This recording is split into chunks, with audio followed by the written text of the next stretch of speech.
Addition nucléophile. Le but est de rendre ces nucléophiles afin de bâtir des squelettes carbonés.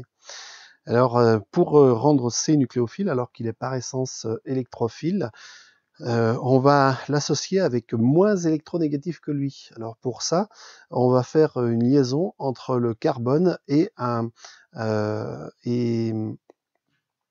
par exemple du cuivre ou du zinc ou du magnésium ou du lithium. Celui qui va souvent être rencontré, ceux qui vont souvent être utilisés, c'est les organomagnésiens mixtes de Grignard, qui sont des organométalliques.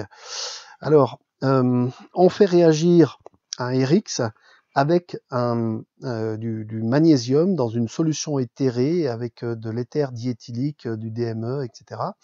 Et donc, on va avoir une réaction dans laquelle on va produire on va produire un RMGX et on va avoir ici le X halogène qui est électronégatif, qui porte une charge delta moins, et ici en fait le magnésium, lui, il est plutôt delta plus, et donc il va très bien aller avec l'halogène, et il va pouvoir aussi en fait repousser les électrons sur le carbone qui est ici. Donc on le prépare sans eau ni oxygène, en chauffage à reflux, avec une surface de magnésium bien décapée. Et le carbone dans cette réaction subit une inversion de polarité. On appelle aduit de Lewis l'addition d'un acide de Lewis et d'une base de Lewis. Donc l'acide de Lewis est celui qui peut donner un doublet non liant. La base de Lewis est celui qui peut offrir une place pour un doublet non liant. Donc les organomagnésiens sont des bases fortes, puisque l'organomagnésiens peut toujours réagir avec de l'eau, qui est un acide faible, et le MgCl va se comporter comme un ion positif, donc à cause du caractère delta plus du magnésium, et va pouvoir finalement solvater un OH- et laisser un hydrogène laisser un hydrogène ici sur le cycle, ce qui fait qu'on va se retrouver en solution avec des OH qui vont pouvoir faire le caractère basique.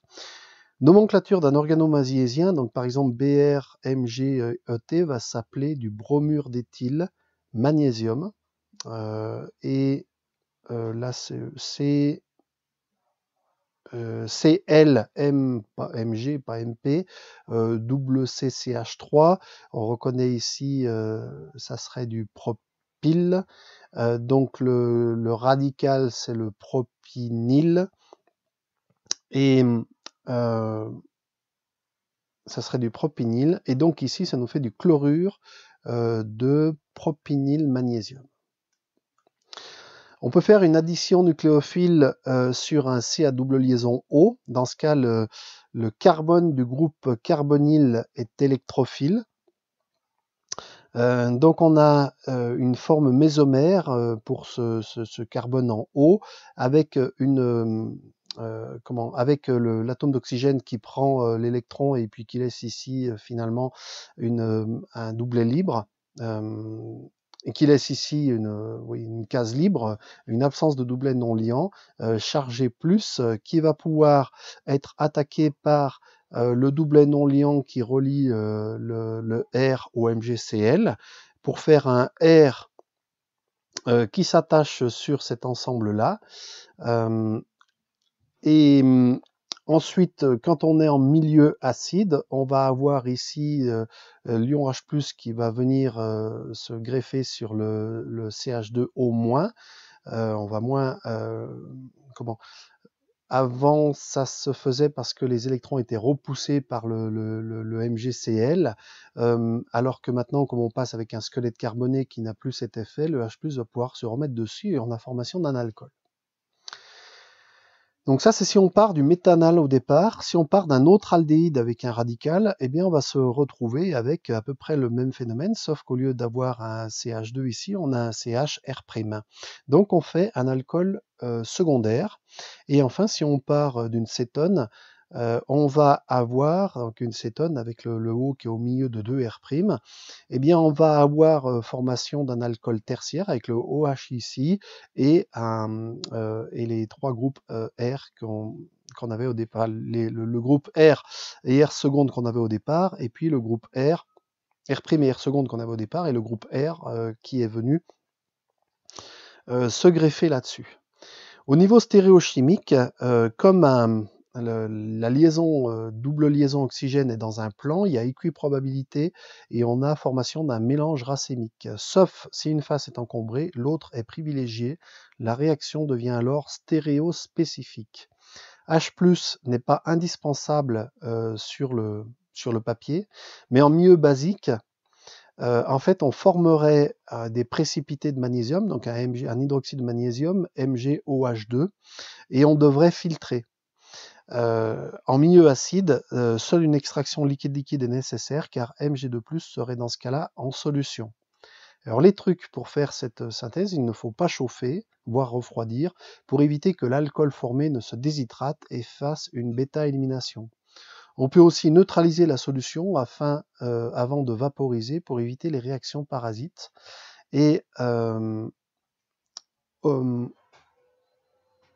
on peut justifier l'acidité d'un corps, du corps formé, tout simplement parce qu'il est stable par la stabilité mésomère de la base conjuguée.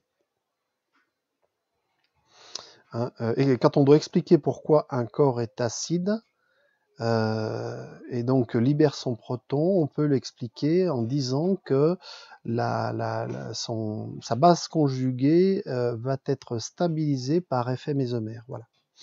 Addition nucléophile sur CO2. Donc si on prend le CO2, on voit que sur le C, on a aussi une place libre, donc ça c'est une forme mésomère du CO2 avec l'électron qui est passé ici, et dans ce cas-là, le doublet ici peut attaquer ici, on va faire dans ce cas-là un RCOO-, donc pour l'instant on est un ion carboxylate, et en milieu acide, on va former l'acide carboxylique correspondant. L'addition nucléophile sur nitrile donc on a ici un carbone qui est naturellement électrophile parce que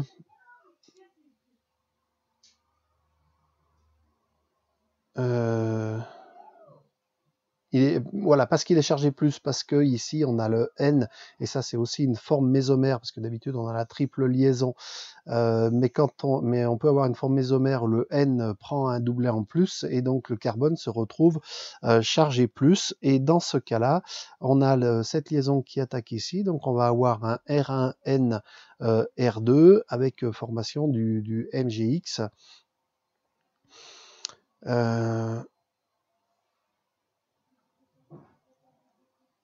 Avec formation du MgX halogène, attaque en H2, qui va former un NH2+.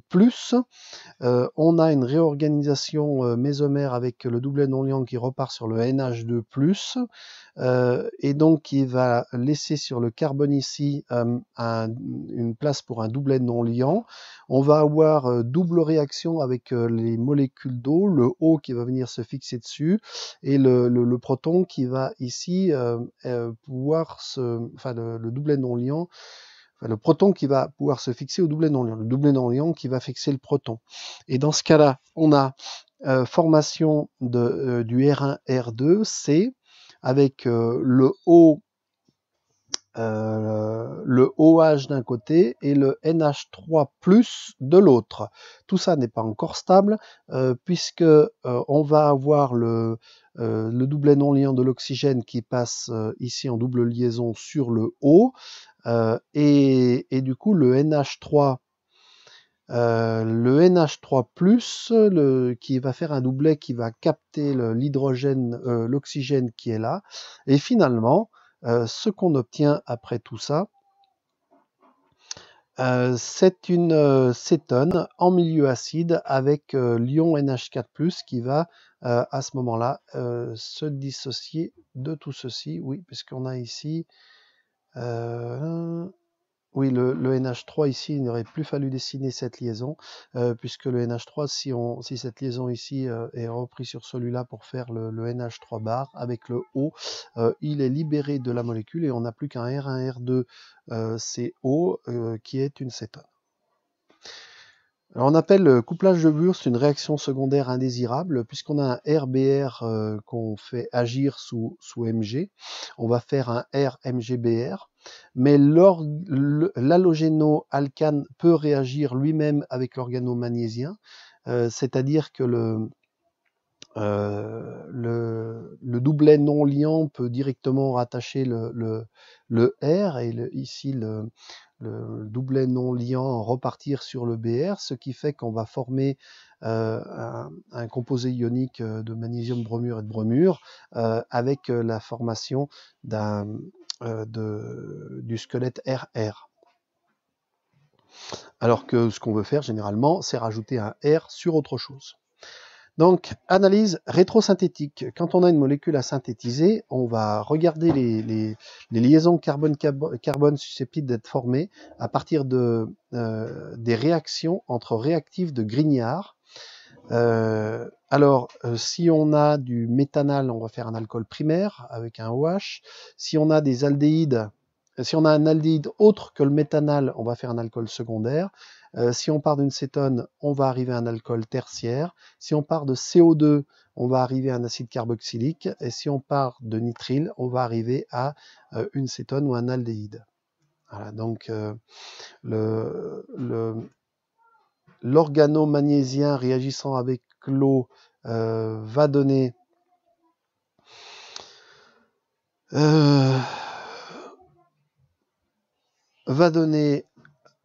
un RH.